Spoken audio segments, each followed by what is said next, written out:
નમસ્કાર દર્શક મિત્રો. મહાભારત એના માટે એવું કહેવાય છે કે જે મહાભારતમાં છે એમાં બધું જ છે, અને જે મહાભારતમાં નથી તે ક્યાંય નથી. દ્વૈપાયન વ્યાસ મુનિના સ્વમુખે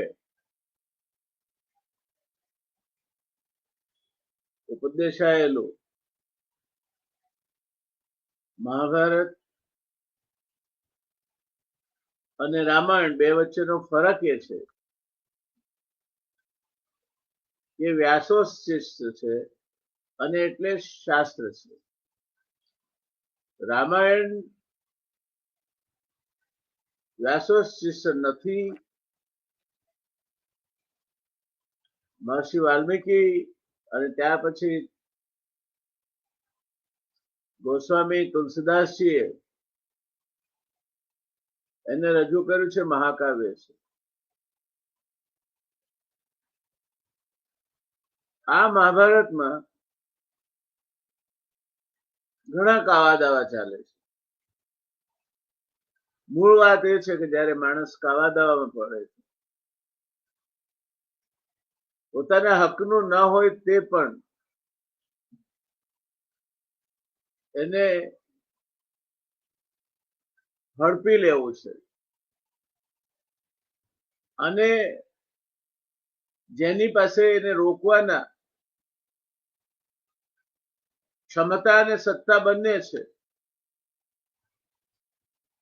એને ચૂપ રહેવું છે. કાં તો એમાં ભીષ્મનો પલાયનવાદ છે કે ક્યાં તો દ્રોણ, કૃપાચાર્ય કે કર્ણની મજબૂરી છે.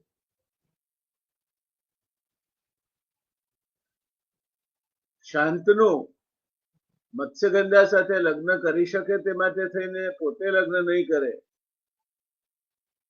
આવું અવિચારી વચન જો ભીષ્મ પિતામહે એક કુટુંબના વડા તરીકે નહીં આપ્યું હોત તો મહાભારત થયું જ ન હતું. પણ જે નિર્મિત હોય તેને કોઈ અનિર્મિત નથી કરી શકતું. એ કાળનો પ્રભાવ છે, અને કાળનો પ્રભાવ એ પોતાની રીતે જ કામ કરે છે. ત્યાં ડાયા માણસનું ડાપણ નથી ચાલતું. સરવાળે પાંડવો અને કૌરવો અને એમના વડીલ એટલે ધૃતરાષ્ટ્ર. હવે ધૃતરાષ્ટ્ર ને ગાંધારી, ધૃતરાષ્ટ્ર એ ચક્ષુ વિહીન હતા, દિવ્યાંગ હતા, અને પોતાના પતિના પગલે ચાલીને ગાંધારી આંખે પાટા બાંધી રાખતા હતા, એવું કથાનક છે. હું એવું માનું છું કે ધૃતરાષ્ટ્ર પુત્ર મોહમાં અંધ હતા, અને ધૃતરાષ્ટ્રના પુત્ર મોહમાં અંધ હોવાનું અનુસરણ એક આદર્શ પત્ની તરીકે ગાંધારીએ પણ કર્યું. જો ધૃતરાષ્ટ્ર પુત્ર મોહમાં અંધ ન હતું તો યુદ્ધ સભાનો આખો પ્રશ્ન ન થયો હોત. જોકે એમાં ધૃતરાષ્ટ્રને એક વાતનો તો આપણે ક્રેડિટ આપવી જોઈએ કે એક વખતે એમણે યુધિષ્ઠિર બધું હારી બેઠા હતા તે પાછું અપાવ્યું. ફરી પાછા શકુનીએ એમને મેણાટોળા માર્યા, અને ખબર નહીં ધર્મમાં બુદ્ધિ ઓછી હોય છે એવું લાગે છે, એટલે એમણે પાછું ફરી જુગાર રમીને જાણીને કે પોતે મોરખ પુરવાર થશે આમાં હાર્યા. ત્યાં સુધી વાંધો નથી. પણ જ્યારે પોતાના કુલવધુનું મર્યાદા રોપાય ત્યારે ત્યાં હાજર ભીષ્મ પિતામહ, ધૃતરાષ્ટ્ર, દ્રોણ, કૃપાચાર્ય, આમાંથી કોઈએ પણ એક અવાજ કર્યો હોત કે રૂક જાઓ, તો દુશાસનની કોઈ હિંમત નહોતી કે દ્રૌપદીને ઘસડીને લઈ આવે, અને દુર્યોધનની કોઈ હિંમત નહોતી કે બેહુદી હરકતો કરે. એટલે જ્યારે કોઈ પણ કુટુંબ, દેશ, સમાજ એનો વડો સારા સારનું ભાન ખોઈને અથવા મજબૂરીવશ મૌન ધારણ કરી લે ત્યારે મહાભારત થાય છે.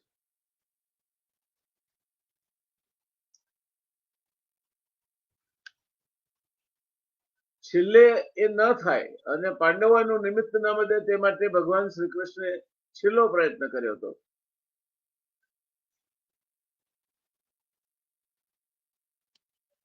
દૂત કાર્ય કરવા 5 ગામડા આપો ચાલશે. વાડાની આજુબાજુના 5 ગામડા આપો ચાલી જશે.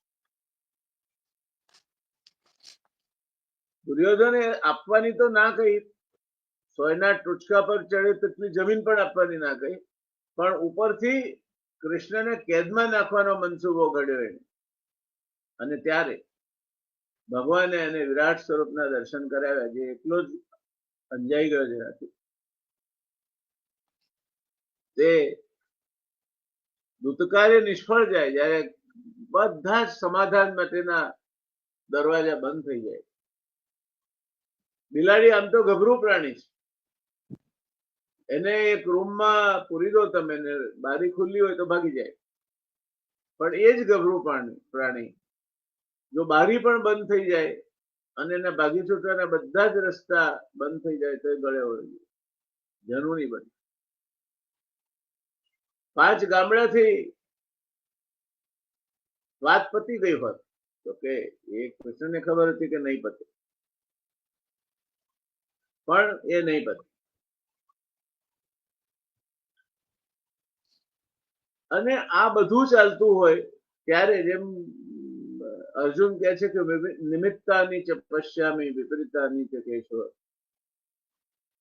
મને બધું શુકનિયાળ લાગે છે. મને મને મને સુકન દેખાતા નથી. આમાં બધું વિપરીત થતું હોય એવું લાગે. પણ એ વિપરીત થાય તે પહેલા કૃષ્ણે પણ ઓછા કાવતરા નથી કર્યા. એમણે કર્ણને ફોડી નાખવાનું કાવતરું કર્યું. તો એ દૂતનું કામ નહોતું. કર્ણને એમણે કહ્યું કે તું ચાલ, મને મૂકવા આવે છે ને તો મારા રથમાં બેસી જાય, મારા રથનો સારથી બની જાય. અને એમણે ઓફર કરી કે તું આવી જા આ બાજુ ભાઈ, તું જ્યેષ્ઠ પાંડવ છે, ચક્રવર્તી સમ્રાટ બનીશ, યુધિષ્ઠિર તારા યુવરાજ બનશે, બાકીના ભીમ, અર્જુન, નકુલ, સહદેવ એ તારા લઘુ ભ્રાતાઓ તરીકે તારી સેવામાં ખડે પગે રહેશે. અને એથી વિશેષ દ્રૌપદી 2 મહિના વર્ષમાં તારી સાથે રહેશે. આ કૃષ્ણે પોતાની બ્રીફ બહારનું કામ કર્યું એવું મારું સ્પષ્ટ માનવું છે. દૂત જયારે નેગોશિએટર બને છે અને તે નેગોશિએટર પણ લાંચ રૂશ્વતના બળે, ત્યારે એના પણ વિપરીત પરિણામ આવે છે. કારણ કે એને કર્ણને વધારે દ્રઢ કર્યો. પછી કુંતી માતાને મોકલ્યા જાતે કે તું જઈને એમની પાસે માંગ. ત્યારે વચન શું લઈ આવ્યા કુંતી? બધું સાંભળ્યું, જે સંભળવાનું હતું તે સંભળાવ્યું. અને કર્ણે કહ્યું કે તારે 5 દીકરા છે માં જો, હું તને વચન આપું છું કે અર્જુન સિવાય કોઈને નહીં મારું. તો હું હણાઈશ તો પણ તારા 5 દીકરા એમના એમ રહેશે. અર્જુન હણાશે તો પણ તારા 5 દીકરા એમના એમ રહેશે. આટલું હું તને કન્સેશન આપી શકું. બાકી આ તબક્કે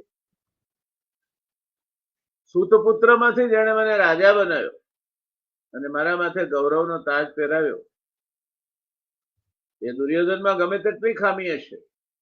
ઇનફેક્ટ જયારે કર્ણ કવચ ને કુંડળનું દાન કરીને આવ્યો ત્યારે સૌથી ખરાબ વર્તન દુર્યોધને કર્યું. કારણ કે એને એવું લાગતું હતું કે કર્ણ હવે કોઈ કામનો રહ્યો નથી. અને ત્યારે કર્ણે જયારે કહ્યું કે મને બદલામાં એવી અમોધ શક્તિ મળી છે કે જે ખાલી નહીં જાય, એટલે અર્જુન તો સલામત નથી, તો ચિંતા ના કરે.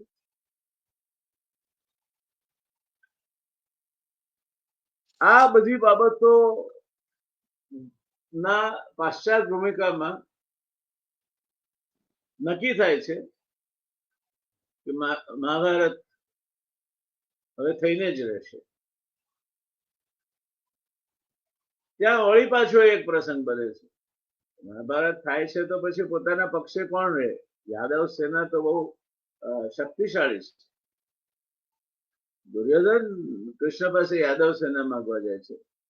અર્જુન પણ આ જ હેતુથી એમનો ટેકો માંગવા જાય છે. અને બને છે એવું કે અભિમાન હંમેશા માથે ચડી જાય. એટલે દુર્યોધનનું અભિમાન એને કૃષ્ણના ઓશિકે બેસાડે છે. કૃષ્ણ આરામમાં છે, કૃષ્ણ ઓશિકે બેસે છે, ઓશિકા બાજુ બેસે છે.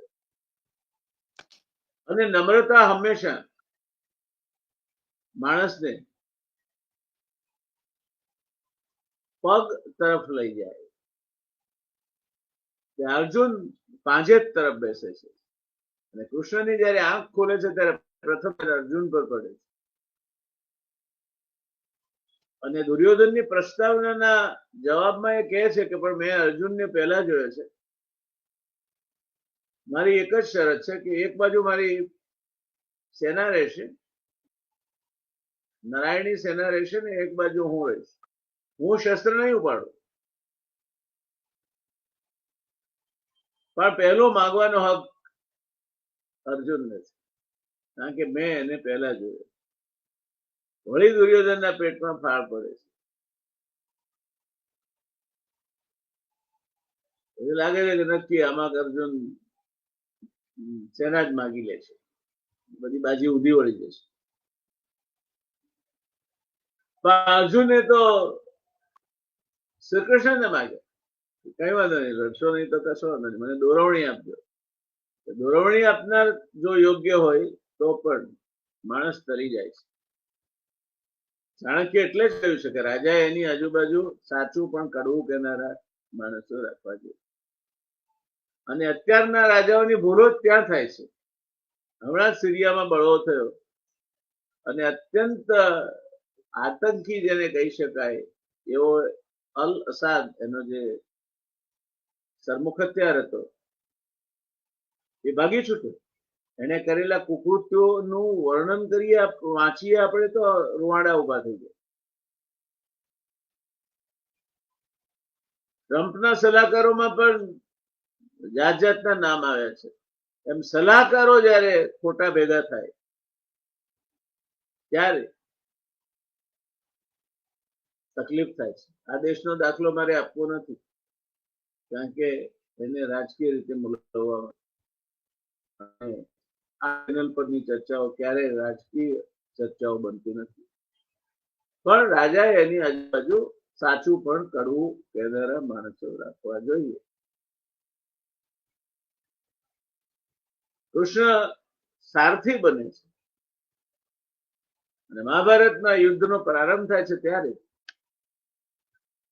એ અર્જુનને એના રથમાં સારથી તરીકે કુરુક્ષેત્રના મેદાનમાં લઈ જાય. અર્જુનના રથની ધજામાં સ્વયં પવનપુત્ર બેઠા છે. ક્યારેક નહીં દેખાતા પરિબળો પોતાનું જીતનું અથવા પોતાના વિજયનું અથવા પોતાની સફળતાનું કારણ બને ત્યારે માણસના મનમાં સાહજિક અભિમાન આવી જતું. અર્જુનના મનમાં પણ એવો થયું હતું, પણ અત્યારે આપણે એને શોર્ટકટ કરીને વાત કરવી નથી. અર્જુન કૃષ્ણ કહે છે કે કોની સાથે લડવાનું છે મારે, એવું બધા બંને પક્ષે જોઈ લો. અને કૃષ્ણ એના જવાબમાં know your enemy and know your self મેનેજમેન્ટનો પાયાનો સિદ્ધાંત છે. તમારા હરીફને ઓળખો ને તમારી જાતને ઓળખો. એટલે બરાબર વચ્ચે લઈ જઈને રથને ઉભો કરે છે. ત્યાં અર્જુનમાં એકદમ પરિવર્તન આવે, વૈરાગ્ય આવે છે કે કોણ હું શું કરવા જઈ ગયો. આ બાજુ મારા કાકા મામા માતુલા ભ્રાતરાશ્ચૈવ પુત્રાન પૌત્રાન સખી સખા બધા ઉભા છે. ગુરુ દ્રોણ છે, ભીષ્મ પિતામહ છે. આ બધાને મારીને હું શું મેળવવાનો છું? નકામે રાજ્યમ કૃષ્ણ ન ચ ભોગમ સુખાની છે. કિમનો રાજ્ય ન ભોગે કિમનો રાજ્ય કિમ ન ભોગે કિમનો રાજ્ય ન ભોગે ન કિમ કિમ ભોગે જીવતે ન. હું જીવતો રહું અને આ ભોગ બધા મળે તો શું જ છે? બેસી જાય છે. અને અત્યારે જે લોકો મોટિવેશનલ સ્પીકર્સ તરીકે જેના રાફડા ફાટી નીકળ્યા છે, એવા મહાન મોટિવેશનલ સ્પીકર તરીકેનો રોલ એ હતાશામાં સરી પડેલા, ડિપ્રેશનમાં પહોંચી ગયેલા, ધનુષબાણ બાજુ પર મૂકીને બેસી ગયેલા કે મારે લડવું જ નથી, એ અર્જુનને એ બોધ આપે છે. આ આખી વાત અર્જુન વિષાદ યોગમાં વણાય. અને મહાભારતમાં મહત્તમ જો કોઈ એક ઘટના ધ્યાનાકર્ષક હોય અથવા કંઈક તમને પાઠ શીખવાડતી હોય તો અર્જુન વિષાદ યોગ છે. આજે આપણે રશ્મિબેન સાથે અર્જુન વિષાદ યોગ અંગેની ચર્ચા, એમની પાસેથી સાંભળવું છે. બહુ બોલી ગયો એટલે હવે બહુ જાજુ બોલવાનો ઈરાદો, પણ છેલ્લે કૃષ્ણ રીતસર આદેશ આપે છે. જો સારથી એટલે દોરનારનું મહત્વ કેટલું હોય છે, અને સાચો સારથી જેને કોઈ કંપનીમાં કે કોઈ જીવનમાં કે કોઈ કુટુંબમાં કે કોઈ રાજ્યમાં મળી જાય તો એને હતાશામાંથી બહાર લાવે છે. એટલું જ નહીં, મોટિવેટ નથી કરતા, હુકમ કરે છે. ક્લૈવ્યમ માસ મગમ પાર્થ નહીં તત્વ ઉપપદ્યતે શુદ્રમ હૃદય દૌર્બલ્યમ ત્યક્તોત્તિષ્ઠો કરંતપ. આ વેવડાવેડા છોડ અને ઉભો થા, પાર્થને કહો ચડાવે બાળ, હવે તો યુદ્ધ. અને મહાભારતમાં સમાન અર્જુનભાઈ કામે લાગે છે. પછીની ઘટનાઓ તો ઘણી બધી, પણ એની આજે વાત નથી કરવાની. તો આ પૂર્વ ભૂમિકા સાથે અર્જુન વિષાદ યોગ અને એને સંલગ્ન બાબતો અંગે આ વિષયને લઈને જેણે ઊંડું અધ્યયન કર્યું છે,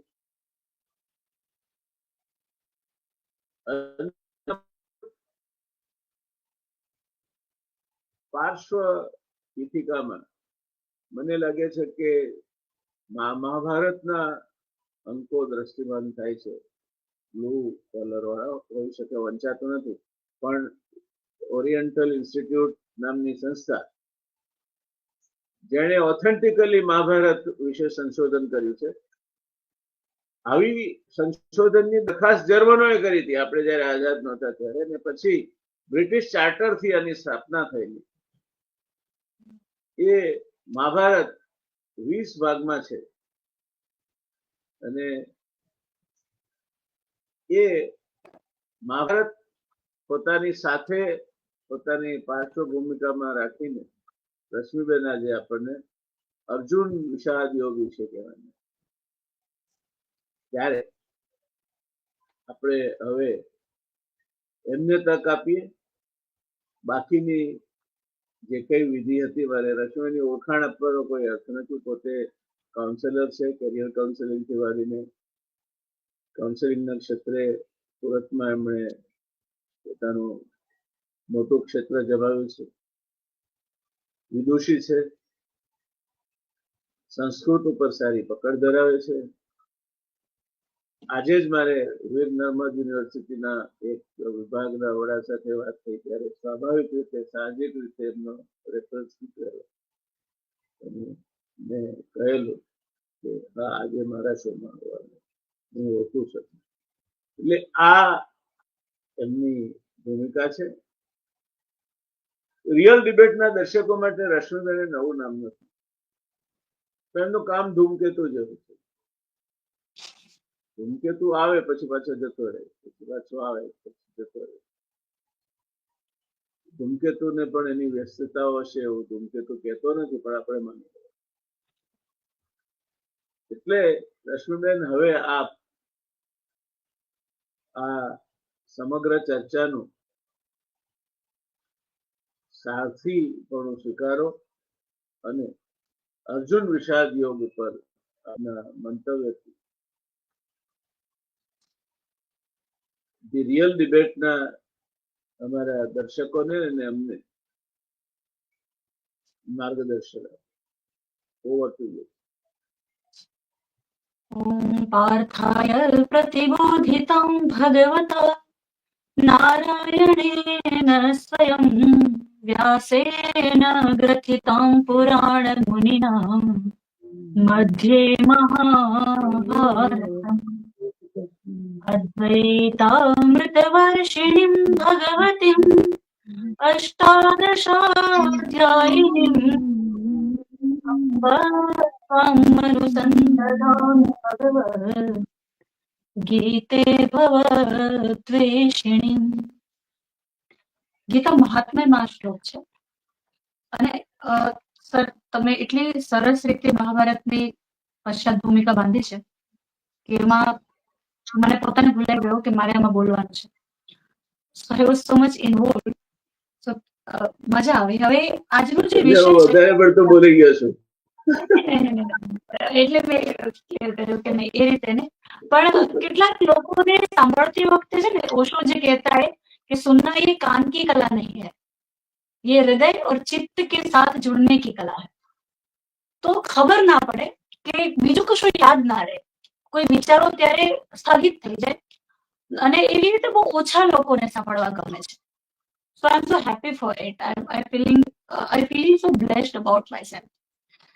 આજનો જે વિષય છે કે જે મારા ભાગે છે એક કાઉન્સેલર તરીકે મારી દ્રષ્ટિએ શ્રીમદ ભગવદ ગીતા જે છે એ કાઉન્સેલિંગ બુક છે અને કૃષ્ણ આ બ્રહ્માંડના સર્વોત્તમ ઉત્તમ અને પહેલાથી આદિ મધ્ય અને અંત કાઉન્સેલર છે.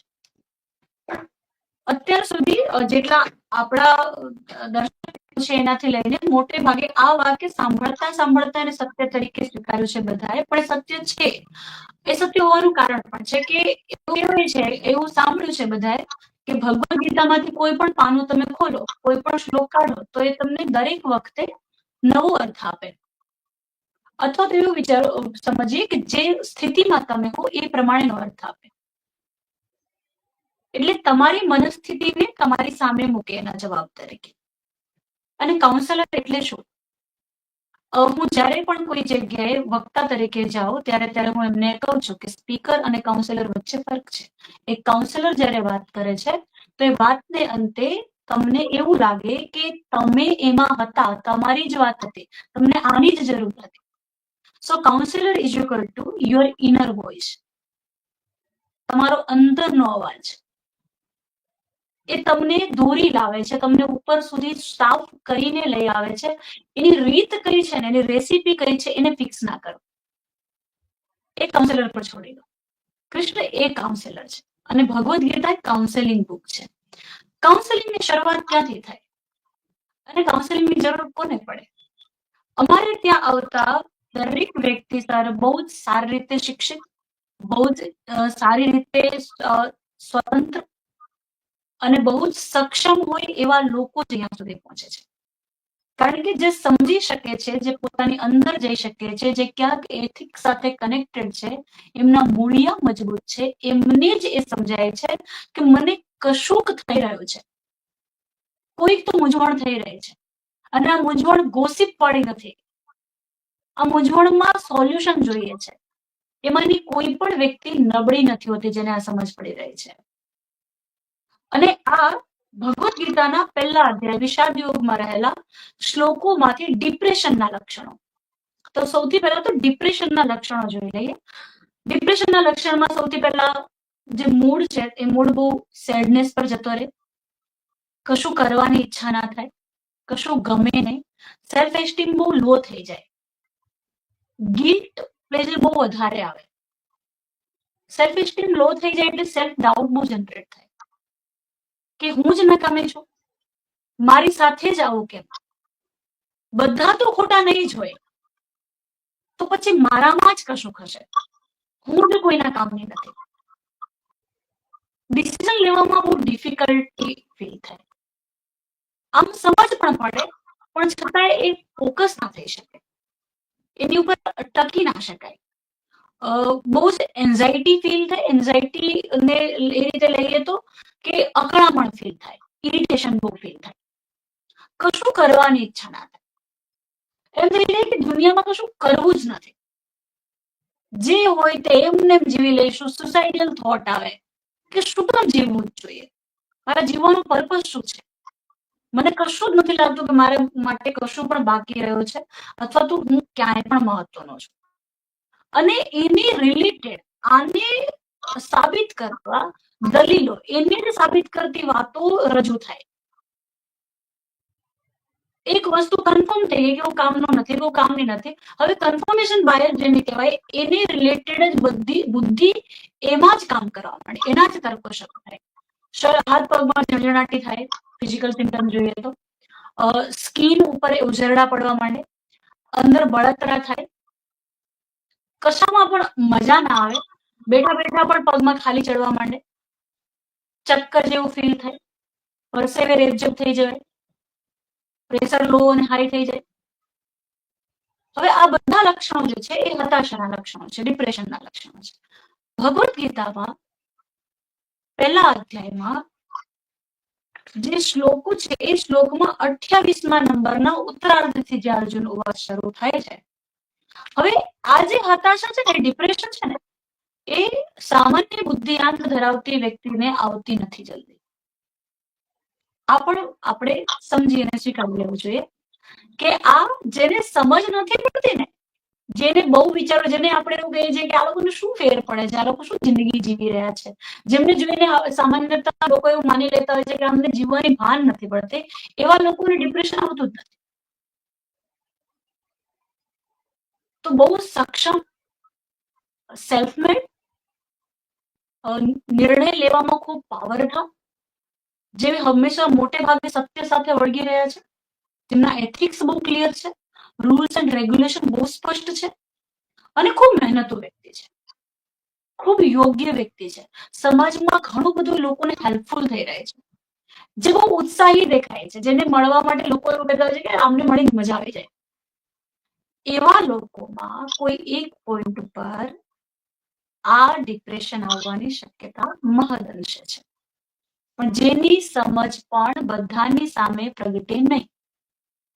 એ વ્યક્તિ આમ લાગે કે બહુ એક્સ્ટ્રોવર્ટ છે, યસ, આવી વ્યક્તિ બહુ એક્સ્ટ્રોવર્ટ પણ લાગતી હોય પણ છે, પણ એ એક્સ્ટ્રોવર્ટ લાગે છે પોતાના કામના પ્રોફાઇલમાં. એની અંદર એક વ્યક્તિ જીવે છે કે જે જણાવી રહ્યો છે એ એની જિંદગીના 90% પાના હશે કદાચ, પણ બીજા જે 900 પાના છે એની કોઈને ખબર નથી. અને એ જે બંધ પટારો છે એ ક્યારેક બ્લાસ્ટ થાય છે, કોઈ એક સાવ ઝીણા કારણો પર જેની કલ્પના જ ના હોય.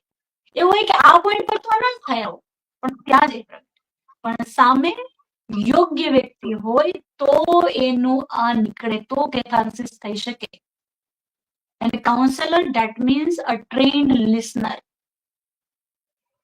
એ સાંભળે છે તો પણ તમને બોલવામાં મદદ કરે છે, એટલે એની સામે નીકળે છે. એટલે આવું કોઈ વ્યક્તિ હોય તમારા જીવનમાં કે જેની સાથે, જે તમારા હલોના અવાજ પરથી ઓળખી કાઢતું હોય, તો તમને એ વ્યક્ત કરવા સુધી લઈ જશે. તમે કહેશો કે અત્યારે ફોન મૂકી દે, તો મૂકી નહીં દેશે. એને ખબર પડતી હશે કે બિહાઇન્ડ ધ વર્ડ શું છે. તો એ કાઉન્સેલર, હવે અહીંયા જે સ્થિતિ સર્જાય છે, વિષાદ યોગના પહેલા અધ્યાયમાં સારથી, એટલે આમ જુઓ તો ડ્રાઈવર, ડ્રાઈવર. હવે આ ડ્રાઈવરને કેવી રીતે જોવાય?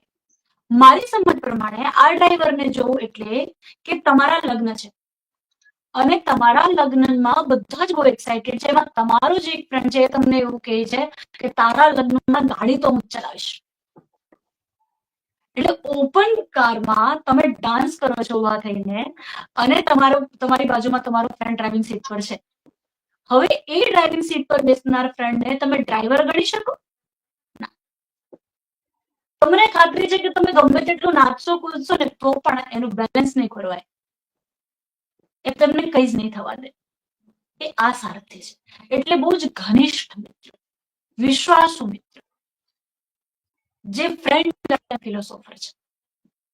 એટલે અહીંયા અધિકાર ભાવ છે સમત્વ રીતે. જ્યાં સુધી અર્જુન કૃષ્ણને એવું કહે છે કે સેનયો ઉભયો મધ્ય રથમ સ્થાપય નિશ્ચિતા, ઉભય બંને સેનાઓની વચ્ચે તમે મારું રથ લઈ જાઓ, કેમ કે મારે જોવું છે, મારે માપવા છે, મારે વ્યૂહરચના સમજવી છે. અહીંયા સુધી બધું જ બરાબર છે, ફૂલ ઓફ એક્સાઇટમેન્ટ છે, પૂરી તૈયારી છે, પૂરી સજ્જતા છે. અને કૃષ્ણ લઈ પણ જાય છે, લઈ જાય છે અને પછી બતાવે પણ છે કે આ છે. હવે એક બીજું કાઉન્સેલિંગમાં છે ને એક બીજી વાત છે કે અમારે ત્યાં પણ જયારે કાઉન્સેલિંગમાં આવે તો પહેલા બીજા સેશન માટે અમે એમને પહેલાથી થોડી વાત કહીએ કે બને કે આ પહેલા બીજા સેશન પછી તમારી અંદર જેટલા વિચારો હતા એના કરતા બમણા આવી જાય. તમને એવું લાગે કે આ તો સખત કન્ફ્યુઝ કરી દીધા, અમે હવે તો સોલ્યુશન માટે કે કહી દઉં કે શું કરવું, પણ તમે તો કન્ફ્યુઝ કરો છો. યસ, કન્ફ્યુઝ નથી કરતો, પણ તમે જે 2 આયામ જોઈ રહ્યા છો એની સામે બીજા 100 આયામો તમારી સામે આવે છે. કેમ કે કાઉન્સેલર એ સલાહકાર નથી, એ કાઉન્સેલર છે. તમે એડવાઇસ લેવા ગયા જ નથી, તમે બુદ્ધિશાળી છો જ, તમને ખાલી મદદ જોઈએ છે નિર્ણય સુધી સ્પષ્ટ થવામાં. એટલે અનેક વસ્તુ આજે બતાવે છે કૃષ્ણ, એ પણ એક ભૂમિકા. અને એના પછી જયારે અર્જુન એ લોકોને એ રીતે જુએ કે સામે આ છે, આ બધા સંબંધીઓ છે, અને પછી જે સર્જાય છે કે દૃષ્ટયમમ સ્વજનમ કૃષ્ણ યુદ્ધમ સમુપસ્થિતમ, હું સ્વજનોને જોઉં છું યુદ્ધની ઈચ્છાથી ભેગા થયેલા. અને જોયા પછી સિદંતિ મમ ગાત્રાણી મુખમ ચ પરિશુષ્યતિ વેપથુશ્ચ શરીરે મે રોમ હર્ષશ્ચ જાયતે. મારા ગાત્રો શિથિલ થઈ રહ્યા છે. હતાશાના લક્ષણો જુઓ, ડિપ્રેશનના લક્ષણો, આ શારીરિક લક્ષણ કે મારા ગાત્રો શિથિલ થઈ રહ્યા છે, મારું મુખ સુકાઈ રહ્યું છે. વેપથુશ્ચ શરીરે મે રોમ હર્ષશ્ચ જાયતે, મારામાં કોઈ હર્ષ જ નથી રહ્યો. આટલા વર્ષોની મહેનત છે. બુદ્ધિપૂર્વક જોવા જાય તો જે માણસે પાંડવોએ આટલા વર્ષો આની તપસ્યા કરી છે, એટલે આ અચાનક છે ને. બીજું, અર્જુન કમજોર નથી, એ ક્યાંયથી નબળો યોદ્ધા નથી.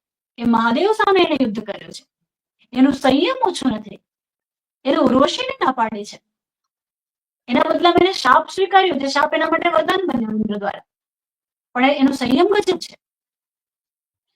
એની યુદ્ધ કુશળતા ઓછી નથી, કશું જ ક્યાંથી ખૂટતું હોય. કારણ કે 10મા અધ્યાયના વિભૂતિ યોગમાં કૃષ્ણ પોતે એવું કહે છે કે પાંડવાનામ ધનંજય, પાંડવોમાં હું જ અર્જુન છું, હું જ તું છું, એ અર્જુન છે. એટલે જે મેં પહેલા કીધું કે આ ડિપ્રેશન નબળામાં, ઓછી બુદ્ધિ વાળામાં નથી આવતું, પણ આપણે જો યોગ્ય કાઉન્સેલર ના મળે તો એ હતાશા કોઈ પણ હદ સુધી લઈ જઈ શકે છે. એટલે અહીંયા આ જે લક્ષણો આવે પછી ગાંડીવમ સંસતે હસ્તા ત્વક્ચૈવ પરિદર્યતે ન ચ શક્નોમ વ્યવસ્થાતુમ ભ્રમતિ વચ મે મનઃ, મારું તો ગાંડીવ સરી રહ્યું છે હાથમાંથી. આ એ અર્જુન છે કે જેના માટે કૃષ્ણ એવું કે કૃષ્ણ જે સંબોધન કરે છે એમને કે કેમ કે ડાબા હાથે પણ એટલું સારી રીતે બાણ ચલાવી શકે છે. અને એ અર્જુન એવું કહે છે કે મારું ગાંડીવ સરકી રહ્યું છે, બળતરા થઈ રહી છે, પરિદર્યતે ત્વક્ચૈવ પરિદર્યતે, મારી ત્વચામાં બળતરા થઈ રહી છે, મને મજા નથી આવી રહી. I am not comfortable, I am not stable, હું મારી જાતમાં કમ્ફર્ટેબલ નથી. લડવું તો દૂરની વાત છે, હું ઊભો કેવી રીતે રહું. ન ચ શક્નોમ વ્યવસ્થાતુમ ભ્રમતિ વચ મે મનઃ, હું તો ઊભો રહી શકું એવી સ્થિતિમાં નથી. અરે મારું મન ભ્રમિત થઈ રહ્યું છે, મારી બુદ્ધિ મને બધી જ બાજુથી ભીસમાં લઈ રહી છે. આ બધા જ ડિપ્રેશનના લક્ષણો. નિમિત્તાની ચ પશ્યામિ વિપરીતાની કેશવ ન ચ શ્રેયોનું પશ્યામિ હત્વા સ્વજનમાવે. આ તો બધા વિપરીત શુકન થઈ રહ્યા છે. આ જે લક્ષણો છે બધા વિપરીત છે, જે કલ્યાણથી વિપરીત છે. અને સ્વજનમાં આવે, સ્વજનોની હત્યા કરીને મને કોઈ કલ્યાણ દેખાતું નથી. આ બધું એને ખબર નહોતી એવું હતું. આવા સમયે કેટલીક વાર જ્યારે બીજા બધા લોકો જે સમજી નથી શકતા અને જે કાઉન્સેલર નથી, જેમનામાં એક ક્ષમતા નથી, તો એ લોકો એવી રીતે કે છે એમને કે તો આ બધું નવું થોડી છે, તો તમને ખબર જ હતી ને કે આ સિચ્યુએશન આવવાની છે. દોસ્ત, એને ખબર જ હતી, એને ખબર જ છે, એટલે જ એને ગોસિપ અને એડવાઇસની જરૂર નથી, એટલે જ એને યોગ્યની જરૂર છે. એને ખબર જ છે કે એને કોની સામે લડવાનું છે. તૈયારી ત્યાંથી શરૂ થઈ છે, બીજે જે લોકોએ આવ્યું છે, પણ તોય જ્યારે પરિસ્થિતિમાં વચ્ચે ઉભા રહો તો આવું થઈ શકે. અને આવું થાય તો એનો અર્થ વ્યક્તિ નબળી નથી, પણ એને એ સમયે જરૂર છે કે તમે એની સાથે છો અને યોગ્ય રીતે સાથે છો. એને એવું નથી જોઈતું કે કૃષ્ણ એને એવું કહી દે કે યુદ્ધ ન જ કરાય. એને એ જોઈએ છે કે એને આજે બધું થઈ રહ્યું છે, બધી ભ્રમણાઓ ભાંગે, યોગ્ય રીતે કપાય અને સ્થિત થઈને સ્થિર રીતે તબક્કે જાય કે કરીશ્ય વચનમ તવ. પણ ત્યાં સુધીમાં ક્લિયર થાય, પછી એની ટાઈમ લિમિટ ના હોય. ઘણા લોકો એવું પૂછે કે કાઉન્સેલિંગ કેટલા સેશનની જરૂર પડશે? એની કોઈ ટાઈમ લિમિટ ના હોય. એ રિસીવર પર આધાર રાખે છે કે કેટલું જલ્દી રિસીવ થાય છે, પણ એમાં ઉતાવળ ના હોય, કારણ કે કાચું ના કપાવવું જોઈએ. તો અહીંયા આ લક્ષણો પર છે કે મને કોઈ કલ્યાણ એટલે ડિપ્રેશનની વ્યક્તિને એને ત્યારે કશું જ ગમતું નથી હોતું. એને એવું જ લાગે છે કે જગત આખું જ નકામું છે, આવા જ લોકો ભરેલા છે, અથવા તો બધા જ લોકો બહુ ઉત્તમ છે, હું જ મિસફિટ છું, એટલા માટે મારે હવે રહેવું જ ના જોઈએ, મારી કોઈ જગ્યા જ નથી. સેમ લક્ષણો અહીંયા આવી રહ્યા છે. અને પછી એને કશાની ઈચ્છા ના રહે. તમે એને પૂછો કે ચાલ આપણે અહીંયા ફરવા જઈ આવે, ચાલ આજે આપણે મૂવી જોઈ આવે, તમને કહેશે મારે કશું જવું જ નથી, બટ મારે એકલું રહેવું છે. ન કાંક્ષે વિજયમ કૃષ્ણ ન રાજ્યમ સુખાની ચ કિમ નો રાજ્યેન ગોવિંદમ ભોગિન ભોગે જીવિતેનવા. મને કશાની આકાંક્ષા જ નથી ગોવિંદ, મને રાજ્યની આકાંક્ષા નથી, મને સિંહાસનની આકાંક્ષા નથી. અને શું કામ હોય મને? મારે આ બધું ભોગવીને શું કરવું છે? મને જીવનની જ આકાંક્ષા નથી. Suicidal thought. અને એના પછી કે યેશામ અર્થે કાંક્ષિતમનો રાજ્યમ ભોગા સુખાની ચ કઈમે વસ્તિતા યુદ્ધે પ્રાણામ ત્યક્ત્વા ધનાની ચ. અર્થાત આ પણ ડિપ્રેશનના સિમ્પટમ જો કે મારે જેના માટે આ બધું કરવું તો એ લોકોને જો નથી ગમતું તો મારે શું કામ કરવું છે? મારા છોકરા જ મારા નથી રહ્યા તો શું કામ કરવું જોઈએ? મારા પેરેન્ટ્સને જ જો હું નથી ગમતો, કે જો મારા પેરેન્ટ્સને જ નથી ગમતી, હું એમને જ સ્વીકારી નથી, તો મને શું ફેર પડે છે? જગત મને શું માને છે? આ એક્ઝેક્ટ સિમ્પટમ છે. જો કોઈ યંગ જનરેશનની વ્યક્તિ છે તો એને જ્યારે કે જેને હું સૌથી વધારે માનું છું, એને કોઈ આઈડિયલ ટીચર હોય, પ્રોફેસર હોય કે એના પેરેન્ટ્સ હોય, સૌથી ક્લોઝ રિલેશન જે છે, નેચરલ રિલેશન, એ હોય છે માતા અને બાળકનો. અને એને જો એવું લાગી જાય કે મારી મમ્મીને જ હું સ્વીકારી નથી તો શું ફેર પડે છે? જગત મને શું અવોર્ડ આપે છે? હું જો એમને જ સ્વીકારી નથી બની શકતો, મારે કાંઈ નથી કરવું. સેમ લક્ષણો કે જેમના માટે મેં આ રાજ્યની ભોગની આ બધું જ મેળવવાની આકાંક્ષા કરી છે, ધારણા કરી છે, જેના માટે આ યુદ્ધ લડવા આવ્યો છે, એ જ તો અહીંયા બધું ત્યજીને ઉભા છે, પોતાના પ્રાણને હાથમાં લઈને ઉભા છે લડવા માટે. તો શું ફેર પડે? અમે જીતી પણ જઈએ તો શું મળે? અને કોના માટે? એના કરતા છોડો ને. એનામાં આ એક મોડ આવી જાય કે ચાલશે, મને ખબર છે આ બધા સાવ નકામા લોકો છે, મને ખબર જ છે આ લોકોએ મારી સાથે ખોટું કર્યું છે, મને ખબર જ છે કે મારે જિંદગી જીવવી જ જોઈએ, કારણ કે મેં ખોટું નથી કર્યું. બધી બુદ્ધિ હોવા છતાં એ પોઈન્ટ અહીંયા સર્જાય કે જે અહીંયા એવું કહે છે કે મને ખબર છે બધા આતાય છે, અત્વૈત અનાતતાયના, પણ શું કરવા? એમને તો ખબર નથી પડતી, મને પડે છે ને, છોડ દો, માફ કરો, લડવું જ નથી. હવે આ બધા જ લક્ષણો છે કે આ બધું જ યદ્યપ્ય તેના પશ્યંતી લોભો પહત ચેતસ, મને આમાં કોઈ લક્ષણ દેખાતું નથી. બીજું કે વ્યક્તિ જેટલી બુદ્ધિશાળી એટલા એની પાસેથી સોલ્વ તર્કો આવશે. સામાન્ય વ્યક્તિને એવું લાગી શકે આવી વાતમાં કે સારું, તારે કોઈનું સાંભળવું જ નથી, પછી અમારે શું કામ છે? આ આવે ડિપ્રેસ બુદ્ધિશાળી વ્યક્તિ પહેલા જ કીધું એમ કે અર્જુનને જ જરૂર પડે આની, દુર્યોધનને ના પડે. દુર્યોધનનું ક્લિયર છે કે મારે સિંહાસન જોઈએ છે, જે થતું હોય તે. પણ અહીંયા જે વ્યક્તિ સંવેદનશીલ છે એ તમામ માટે સેન્સિટિવ હોય. એવું ના હોય કે સ્વાર્થથી સેન્સિટિવ હોય. એ અજાણી વ્યક્તિને પણ પાણી પૂછે અને એટલું જ નેચરલી પૂછે. એ કોઈ સાથે પણ સારી હોય. એટલે હવે અત્યારનો જે સમય છે ને સર, અત્યારે જે પ્રવાહ ચાલી રહ્યો છે, શું થાય કે એવી વ્યક્તિને અલગ રીતે લઈ લેવામાં આવે કે આ કંઈક આપણી સાથે વધારે સારા બનવા માટે કોશિશ કરે છે. કારણ કે સારી વ્યક્તિ, સાચી વ્યક્તિ એ આજે કોમન નથી રહી. કારણ કે આજે ઓર્ગેનિક વેજીટેબલ અલગથી કેવું પડે છે. શાકભાજી તો ઓર્ગેનિક જ હોવી જોઈએ ને, પણ એવું નથી. એટલે ઓર્ગેનિક વેજીટેબલ હોવું એક આઈડેન્ટિટી છે. એવી જ રીતે માનવ સહજ સંવેદના સાથેની વ્યક્તિ સામે મળી જાય તો લોકો એને પહેલા અલગ અલગ રીતે તારવે કે કાં તો એને અમારી પાસેથી કઈ જોઈએ છે, કાં તો એ અમારી સાથે સિમ્પલી કે ફ્લર્ટ કરે છે, બટરિંગ કરે છે, બહુ લાડકા થવા આવે છે, ક્યાં ઘૂસ મારવા કોશિશ કરે, કેમ કે જગત ઇનસિક્યોરિટીમાં જીવી રહ્યો છે. સહજ સંવેદના સાથેની વ્યક્તિ અઘરી છે, પણ જેનામાં સેન્સિટિવિટી છે, અર્જુન સંવેદનશીલ છે, એટલે એને સંબંધીઓ મારે એને વેદના થાય છે. દુર્યોધનને ના થાય. એને શું ફેર પડે? એનું ફોકસ જ ક્લિયર છે કે મને સિંહાસન જોઈએ, આ રીતે કે તે રીતે, જેમ થતું હોય તેમ. પણ અહીંયા આ યુદ્ધ એક કશું મેળવવા માટે નથી. એટલે કેટલાક યુદ્ધો સિંહાસન માટે નથી હોતા. એવી જ રીતે કેટલીક વસ્તુઓ છોડી દેવી એ હંમેશા કાયરતાની નિશાની નથી હોતી. અને કેટલુંક કરવું જ પડે એ મજબૂરી નથી હોતી. પણ એ કરવું જોઈએ એટલે કરવામાં આવે છે. એટલે અહીંયાના આગળના લક્ષણોમાં જયારે એવા પણ તર્કો આપે છે, અને કેટલા તર્કો છે અર્જુનના. સામાન્ય સર, કાઉન્સિલર અને સામાન્ય માણસ વચ્ચે આ ફરક પડે કે આ વાત જો કોઈ રીતે સામાન્ય વ્યક્તિને કોઈ કરે કે મને ખબર છે કે હવે તમે આ કરો છો, આ યુદ્ધ કરવાથી તો શું થશે કે કુરુક્ષે પ્રણશ્યંતિ કુલ ધર્મા સનાતના ધર્મેનિષ્ઠે કુલમ કૃષ્ણમ અધર્માભિભવત્યુત. અને પછી અધર્માભિભવાત કૃષ્ણ પ્રદુષ્યંતિ કુલ સ્ત્રીય. અધર્મ ફેલાઈ જાય તો કુલની સ્ત્રીઓ દૂષિત થઈ જાય, અને દૂષિત થયેલી સ્ત્રીઓથી શું થાય? વર્ણસંકર પ્રજા ઉત્પન્ન થાય. હવે વર્ણસંકર પ્રજા ઉત્પન્ન થાય તો શું થાય? લુપ્ત પિંડોદક ક્રિયા. પિતૃ પિંડદાન ના સ્વીકારે, પિંડદાન ના થાય એટલે પિતૃ અસંતુષ્ટ થાય.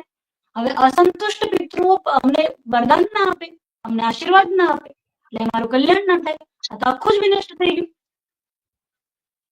હવે આટલું સામાન્ય માણસ જો સાંભળે તો ધારો કે હું આ વાત કરું તો મને શું કે આટલું બધું બેન સામું બોલવું હોય ને તો અમને નહીં બોલાવાના. સિમ્પલ.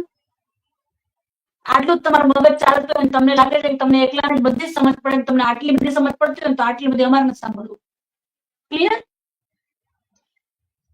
હવે આવી વ્યક્તિ સામાન્ય માણસ સામે પોતાની જાત કઈ રીતે ઠાલવી શકે? એને એનાથી હાયર એનર્જી જોઈએ છે, કે જેને એ ખબર હોય કે આને ખબર બધી જ છે, ઉપર લેયર્સ ચડ્યા છે, એટલે સર્જરી કરવાની છે, અને એના માટે જેમ જરૂરી હોય એમ કરવાની છે. Again counsellor is equal to your inner voice. એનો કોઈ હું પણ ના હોય. હું પણ લઈને કાઉન્સેલર ના હોય. એ વક્તા હોઈ શકે પણ એ કાઉન્સેલર ના હોય.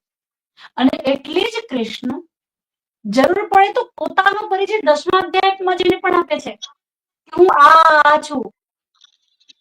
એનાથી સંતુષ્ટ ના થાય કે તમે કહો કે તમારી ડિગ્રી આ છે પણ એ દેખાતી નથી, તો પછી વિરાટ રૂપ દર્શન. અને એ પણ એવું કહીને કે મને ખબર છે કે તું તારી આંખે નહીં જોઈ શકે, પણ દિવ્યમ દદામિ તે ચક્ષુ, હું તને દિવ્ય દ્રષ્ટિ આપું છું. અને એ પણ કે આ મહેનતથી મળ્યું છે એવું નથી. નાહમ વેદૈર ન તપસા ન દાનેન ન ચિજ્જયા શક્ય એવમ વિદો દ્રષ્ટુમ દ્રષ્ટવાન્મસી મામ યથા. આ હું ઈચ્છું છું ને એટલે મારે આપવું છે. મને લાગે છે કે તને બતાવવું જોઈએ. આ પ્રેમ છે. એટલે એક તો એ બે શબ્દો આનાથી થોડી એક્સ્ટ્રા કહીને કરું છું, પણ કે બે શબ્દ છે. એક તો જૈન ધર્મમાં, બૌદ્ધ ધર્મમાં એક શબ્દ છે શ્રમણ, અને હિન્દુ ધર્મમાં એક શબ્દ છે પ્રસાદ. શ્રમણ એટલે શ્રમ પૂર્વક મેળવેલું, પ્રસાદ એટલે અધિકારી છો એટલે નહીં, પણ ઈશ્વરની કૃપા છે એટલે, કૃષ્ણને ગમે છે એટલે. પણ એ અર્જુન એમણે સિલેક્ટ, અર્જુન એ જ અર્જુન છે આવું એ કહી શકતા હોય, કહેતા હોય, અને જગતના જાહેર કહેતા હોય. એટલે આ લક્ષણો અને અર્જુનના ભગવદ્ ગીતામાંથી આવેલા આ લક્ષણો.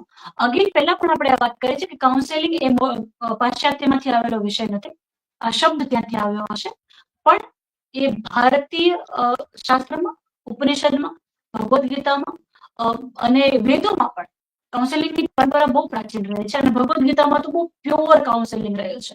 સો આટલા જે શ્લોકો શરૂ થયા છે અહીંયાથી, એના પછી જે બધા તર્કો છે એ બધા ડિપ્રેસિવ સિમ્ટમ્સ છે, ડિપ્રેશનના સિમ્ટમ્સ છે. અને અહીંયાથી લઈને કૃષ્ણ જે એને સાંભળી રહ્યા છે, આગળના અધ્યાયો આપણે અત્યારે નથી લેતા, પણ આટલા સિમ્ટમ્સ કે ડિપ્રેશનના લક્ષણ અને વિષાદ યોગમાં રહેલા શ્લોકો, મને લાગે છે અહીંયા હું અટકી જાઉં. બહુ સરસ. વિષાદ એક રીતે ડિપ્રેશનના કારણે થાય, અને એના કરતા પણ જે વધારે મને આપની તર્કમાં તથ્ય લાગે છે તે કે વધારે વિચારનારને થાય, વધારે બુદ્ધિશાળી માણસને થાય. જે માણસ વિચારે છે વધારે, એટલે જ કહ્યું છે કે દીર્ઘસૂત્રી વિનશ્યતિ, એ ખૂબ વિચાર કરે. ઓવરથિંકિંગ પણ ડિપ્રેશનનું લક્ષણ છે સર, ઓવરથિંકિંગ પણ ડિપ્રેશનનું લક્ષણ છે. અને અર્જુન જે અહીંયા કરે છે જે બધા ડિપ્રેશનમાં ઓવરથિંકિંગ વધારે થાય. અને ઓવરથિંકિંગ, અચ્છા એક જે વર્ડ હમણાં બહુ ચાલે છે, ટ્રેન્ડી વર્ડ છે ઓવરથિંકર. કોઈને પણ ઓવરથિંકર કહી દે, નહીં, એ વર્ડ હંમેશા સાચો નથી. દાખલા તરીકે અર્જુન જે છે એક વ્યક્તિ હોય છે કે જે કમ્પ્લીટલી ઇન્વોલ્વ છે કોઈ પણ પ્રોસેસમાં, એ જેની સાથે છે એની સાથે 100% છે. દાખલા તરીકે હું તમારી સાથે છું તો અત્યારે મને આપણા બે સિવાય જગતનું કશું વધારે સુંદર નથી લાગતું. આ સૌથી જીવંત ઘટના છે. હવે આવી વ્યક્તિ કોઈના પણ માટે છે ને બહુ જ ઇન્વોલ્વમેન્ટથી વિચારે. દાખલા તરીકે કે હું આવવાની હોઉં, આપણે મળવાના હોઈએ, તો હું તમારા વિશે એ રીતે વિચારું કે સરની હેલ્થ હમણાં શું કયા પ્રકારની છે, સરને કઈ કઈ વસ્તુ અનુકૂળ હશે, એમને શું ફાવશે ભોજનમાં, અથવા તો એમને કેવી જગ્યાએ સૌથી વધારે કમ્ફર્ટેબલ થશે. હવે આ શું થયું, આ ઓવરથિંકિંગ થયું કે ઇન્વોલ્વમેન્ટ થયું, અને તમે શું કહેશો?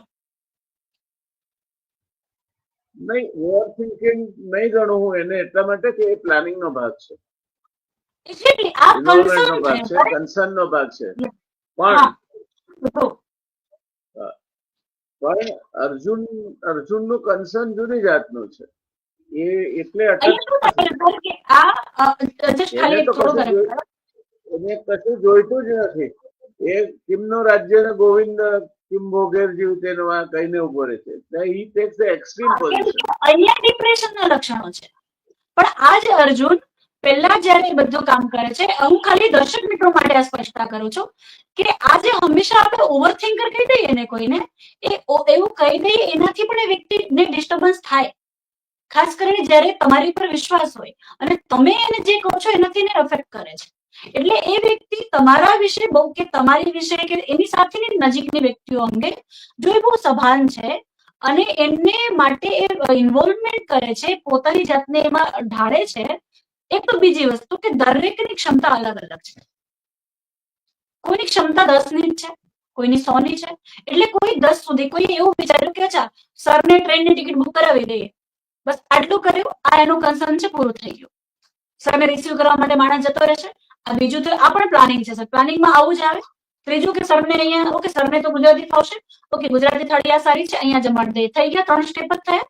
ઓકે, હવે એક બીજું ઇન્વોલ્વમેન્ટ વાળું છે કે જેને એ વિચાર્યું કે સર, એને તમને પૂછ્યું, એક મારા જેવું છે કે જેને તમને પૂછ્યું કે સર તમારી સાથે કોઈ આવશે, રાઈટ? હવે આ પ્રોટોકોલમાં નથી, આ કાગળ પર નથી, કાગળ પર ખાલી તમે હોતા છો, પણ છતાં મારા જે વ્યક્તિ પૂછે છે, કેમ કે મેં જ્યાં કામ કર્યું છે, આઈ વોઝ લાઈક ધેટ.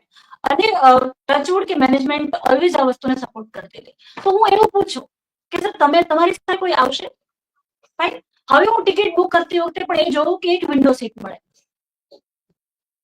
હવે તમે સ્ટેપ બાય સ્ટેપ જો કે ઓવર થિંકર છે કે ઇન્વોલ્વમેન્ટ છે. બીજું કે હું એ જોઉં કે તમે આવી રહ્યા છો તો તમે કયા પ્રકારનો વ્યક્તિત્વ છો, તો તમને રિસીવ કરવા માટે હું કેવી વ્યક્તિ મોકલું કે હું જાતે આવું, રાઈટ. અને પછી મેં વિચાર્યું કે સરને રેસ્ટોરન્ટમાં વધારે ફાવશે ભીડ વચ્ચે, કે પછી હું અહીંયા એમને જમાડું તો એ વધારે કન્વિનિયન્ટ રહેશે. સરને કંપની વધારે મેટર કરશે કે આ શું થયું, ઓવર થિંકિંગ થયું કે 100% ઇન્વોલ્વમેન્ટ થયું. આ ઇન્વોલ્વમેન્ટ થયો, રાઈટ. હવે આ જ વ્યક્તિ જ્યારે પોતે, હવે આવી વ્યક્તિઓ જલ્દી હતાશ નથી થતી.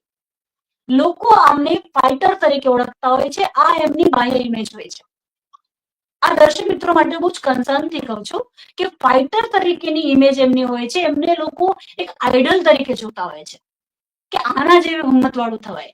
તો આ વ્યક્તિ ખેંચતી જ્યાં સુધી આવી રહી છે, પણ કોઈ એક પોઈન્ટ ઉપર એનું પણ જે ઇમોશન્સ છે એ પણ બ્લાસ્ટ થઈ શકે છે જો એની સામે એને ઝીલનારી વ્યક્તિ છે તો, અને તો જ, જે તેની સામે નહીં. એટલે હવે અર્જુન જે કહી રહ્યો છે ને આના પછી કે કુલક્ષેપ, રકમ ને બધું જ એ ઓવર થિંકિંગ છે કે આમ થશે તો આમ થશે, આમ થશે તો આમ થશે, આમ બધામાં સાબિત શું કરવાનું છે, એટલે આ બધું કરવું જ નહીં ને શું કામ કરવું, છોડ દો.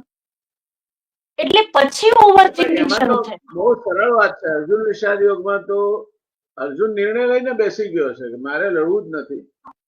યસ, બીકોઝ મને મને મને અપશુકન થાય છે. આ બધા લોકોને મારીને મને ઇન્દ્રનું ઇન્દ્રાસન મળતું હોય તો પણ મારે નથી જોઈતું. અને તમે આ બધું કહો છો એમાં કઈ મને કઈ ભલીવાર લાગતો નથી. જ્યાંથી એને બહાર લઈ આવી અને ડાયલોગ તરફ લઈ જવાનો, ડાયલોગ શરૂ થાય પછી જ કોઈ પણ પ્રકારની વિચારવાની શક્તિ માણસ શરૂ થાય. જો તમે મગજ બંધ રાખી અને તમારો નિર્ણય પહેલા કહી દો કે ભાઈ, જેરાર્ડ ફોર્ડને કોઈએ પૂછ્યું કે તમને કયો રંગ ગમે, તો એને કહ્યું કે કોઈ પણ રંગ ચાલે જ્યાં સુધી તે કાળો હોય. હવે that means you are clear. તમે નક્કી કરી નાખ્યો છે કે તમારો રંગ કાળો જ છે. અને પછી તમે એને જસ્ટિફાય કરવા માટે જુદી જુદી જાતના કારણો આપો છો અને એને તમે એને વ્યાજબી ઠેરવવા માંગો છો. અર્જુન વિષાદ યોગ એ પોતે બાંધી લીધેલા નિર્ણયને વ્યાજબી ઠેરવવા માટેની અર્જુનની મથામણ છે. ત્યાર પછી ત્યાર પછી જે કૃષ્ણ એને કે છે એ કાઉન્સેલિંગ કરતા પણ અધિકાર છે. જો કાઉન્સેલિંગ એકલું કરતા કોઈ કાઉન્સેલર ક્લેવિયમ માસ મગમાં જેવો શબ્દ ના વાપરે.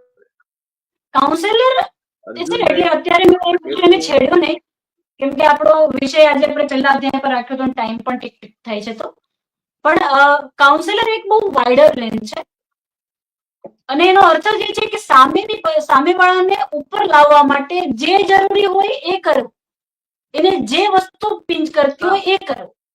યસ, એટલે એ જયારે એવું કહે છે કે અશોચ્યાનનમાં શોચસ્તમ પ્રજ્ઞાવાદાંશ ભાષસે ગતાસુનો ગતાસુંશ નાનું શોચંતી પંડિતા. અને અર્જુનને ક્લેબ્ય કહી શકે છે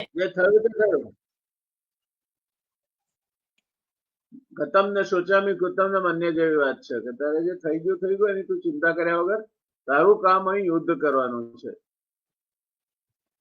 તને આ મનુષ્ય ગા માટે લઈને હું આવ્યો નથી અને તારે લડવું જ પડશે.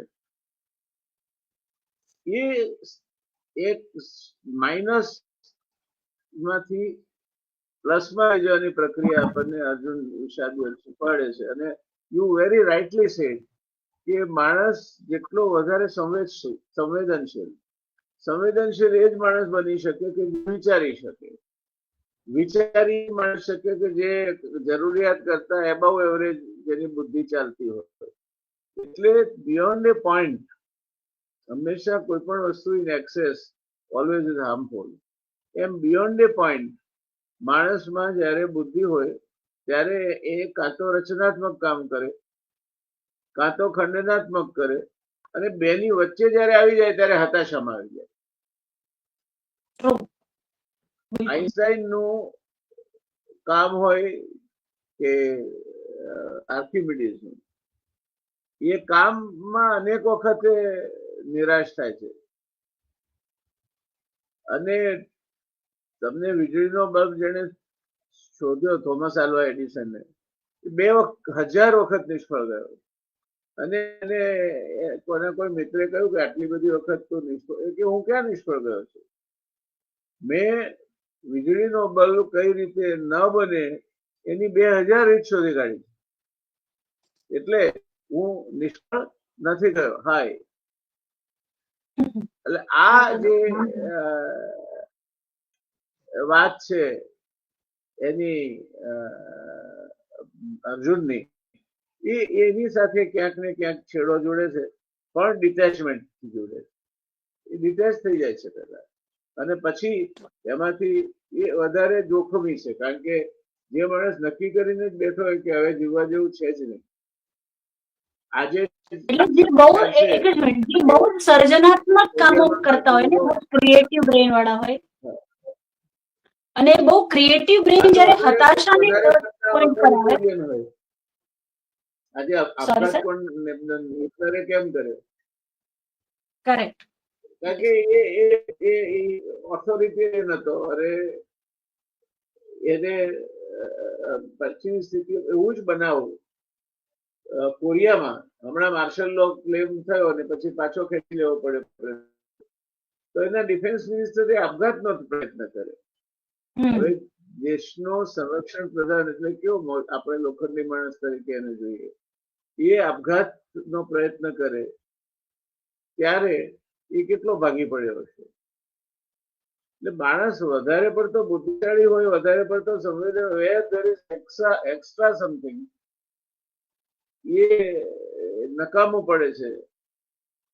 બધું જ માપમાં સારું હોય, એ વાત પણ આમાંથી આપણે શીખી શકીએ કે બધાએ જો અર્જુન બની જાય તો કેટલા કૃષ્ણ લાવશો એમને સમજાવવા માટે. ઓફકોર્સ કાઉન્સેલિંગ નો ધંધો સારો ચાલે, પણ એ તો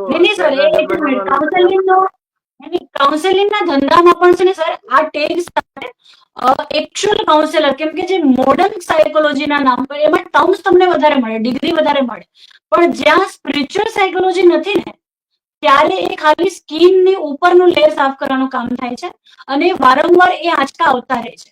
એટલે આ એપિસોડ થી આપણા જે દર્શક મિત્રો છે, I want to convey them being a counsellor, કે જે વ્યક્તિ બહુ જ ક્રિએટિવ તમને લાગી રહે છે, એ વ્યક્તિ જો હતાશા તરફ જાય અને એમાં તમને લાગે તો એ એના પોતાના માટે બહુ જ જોખમી છે. કેમ કે તમે જે કીધું એ કાં તો એ બહુ સર્જનાત્મક કરી શકે, કાં તો બહુ જ ખંડનાત્મક દિશામાં જતું રહે, અને કાં તો એ પોતાને પતાવી દે એવી દિશામાં જતા રહે.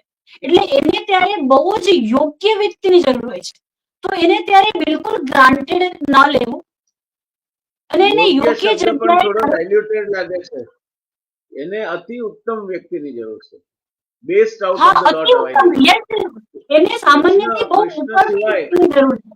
કૃષ્ણ સિવાય બીજો ભાગ્ય જ અર્જુનને આ સ્થિતિમાંથી બહાર લાવી શકે. એટલે સલાહ પણ એવા વ્યક્તિની જરૂરી પડે કે જે ઉત્તમ નહીં, અતિ ઉત્તમ, સુપરલેટિવ, વિશિષ્ટ જોઈએ. એને સામાન્ય નહીં જ ખબર, એને વિશિષ્ટ જોઈએ. પણ એવી વ્યક્તિને, પણ એવું જયારે લોકો કહી દેતા હોય ને કે તમને શું જરૂર પડે, તો એવી વ્યક્તિને ખરેખર જરૂર હોય છે, પણ એને સામાન્યની નહીં, એને વિશિષ્ટની જરૂર હોય છે. એને પહેલા તો ખોલવો પડે છે. યસ, એને ખોલવા માટે જ વિશિષ્ટની જરૂર પડે છે. મશીનને ખોલતા નથી તેમ જેટલું સોફિસ્ટિકેટેડ મશીન, એટલા એને ખોલ્યા વગરના તમને એનું ડાયગ્નોસિસ મળે, પણ એને ખોલવું પણ એટલું જ જોખમી છે, કારણ કે it is so sophisticated build. એટલે કૃષ્ણે જે કામ કર્યું છે અર્જુન વિષાદ યોગમાં, એ એક માસ્ટર કાઉન્સિલર તરીકેનું કર્યું છે, who is about everybody, yes and yes who is advising him. અને કૃષ્ણ આમે પણ પ્રેક્ટિકલ રહ્યા છે. જ્યારે સુભદ્રા સાથે લગ્ન કરવાની વાત આવી અને અર્જુને કહ્યું કે લગ્ન કરીને લઈ જાઓ, ત્યારે એમણે કહ્યું કે બળરામ અમારા યાદવમાં તો ભાગી જઈને લગ્ન થાય છે, બળરામ તને જીવતો જ નહીં જવા દે, માટે આ મારો રથ લઈ જા, સારથી આપું તને, તું અને સુભદ્રાને ભગાડી દે. આ પણ કૃષ્ણ છે જે પલાયનવાદ પણ શીખવાડે છે. આ પણ કૃષ્ણ છે કે જે જરાસંઘ સામે એની સેના નબળી પડશે અને કુંવારી થશે એટલા માટે એ રણછોડ બને છે. સર એક બીજી વાત કૃષ્ણના વિવિધ સ્વરૂપો છે, પણ એ બધા વિવિધ સ્વરૂપોને કારણે કૃષ્ણ એક સંપૂર્ણ વ્યક્તિત્વ છે. એક્ઝેક્ટલી, એટલે એવી વ્યક્તિ કાઉન્સિલ કરી શકે કે જેનો નિયમ કોઈ જડતામાં બંધાઈને ના રહ્યો હોય, જેના વિશે સામાન્ય માણસને ગેરસમજ થવાની સંભાવના વધારે હોય. કૃષ્ણના વિશે ગેરસમજો ઓછી નહોતી. એટલે કે જે વ્યક્તિ જીવે છે, જીવંત છે, એ ધમાલ કરતી હોય ત્યારે મસ્ત ધમાલ જ કરે છે. કોઈને લાગી શકે કે આ મેચ્યોર નહીં હોય, પણ જ્યારે એ પોતાના એ રોલમાં છે ત્યારે કમ્પ્લીટ મેચ્યોર છે. કોઈને લાગી શકે કે આ સાચું કે સાચું, પણ બધું જ સાચું. એટલે એવી વ્યક્તિ કાઉન્સેલર તરીકે એમને યોગ્ય જોઈએ કે જેના પોતાના જીવનમાં સામેવાળી વ્યક્તિ માટે ખાલી એડવાઇસ ના હોય, કૃષ્ણના જીવનમાંથી નીપજ્યું છે ને એટલે અર્જુનને કનેક્ટ થાય છે. જી, સો કાઉન્સેલિંગ ઇઝ, હું તો માનું છું.